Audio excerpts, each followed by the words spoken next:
5 mai 2025, bel bonjour et bonsoir à tous. Vous êtes sur la radio-télévision Fadris à l'heure de votre bulletin d'information. Le taux de référence calculé par la BRH pour ce 5 mai est de 7,30 pour 55 gouttes pour $1 américain.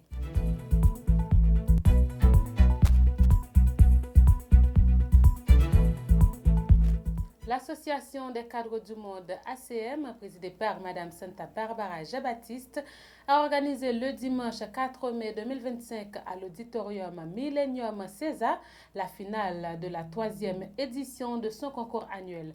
40 candidats y ont participé. À l'issue des délibérations du jury, la jeune Julie Jean-Pierre a été désignée grade gagnante de cette 3e édition, suivie de 2 autres finalistes qui ont respectivement occupé la 2e et la 3e place.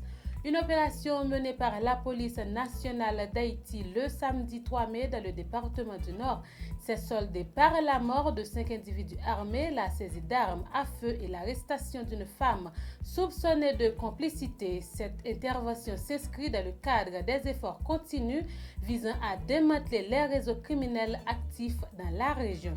Une cargaison suspecte contenant du matériel destiné aux forces de l'ordre a été découverte le samedi 3 mai au port de Miragouane par les services douaniers. Les objets étaient dissimulés dans 2 palettes de marchandises en provenance du navire Accordia. Parmi les équipements saisis figurent 60 cagoules, 12 paires de gants tactiques, 6 étuis latéraux en matière synthétique et 10 étuis en plastique. À l'occasion de la Journée mondiale de la liberté de la presse célébrée le samedi 3 mai, Benji Tilias, secrétaire d'État à la communication, a réaffirmé dans une déclaration vidéo diffusée sur les réseaux sociaux le soutien indéfectible du gouvernement haïtien aux journalistes. Cette prise de position survient dans un contexte marqué par l'insécurité croissante et les attaques répétées contre les professionnels de l'information.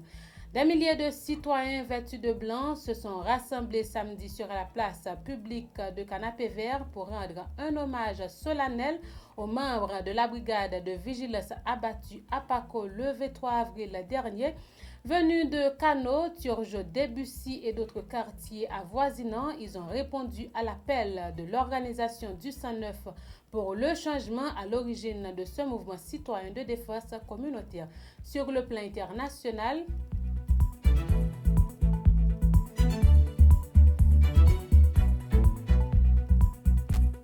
la justice américaine s'est opposée samedi soir à la reprise d'Athènes et au retour au travail de journalistes de la radio internationale que le président Donald Trump envisage de démanteler à l'instar d'autres médias publics, comme l'annonçaient les médias israéliens. C'est désormais confirmé. Des dizaines de milliers de réservistes sont appelés par l'armée. Cette décision découle du Conseil de sécurité réuni dimanche 4 mai par le Premier ministre Benjamin Netanyahou. Les autorités israéliennes ont également évoqué la reprise de l'aide humanitaire bloquée aux portes de Gaza. Depuis plus de 2 mois, toutefois, ces mesures ne devraient pas être mises en œuvre immédiatement.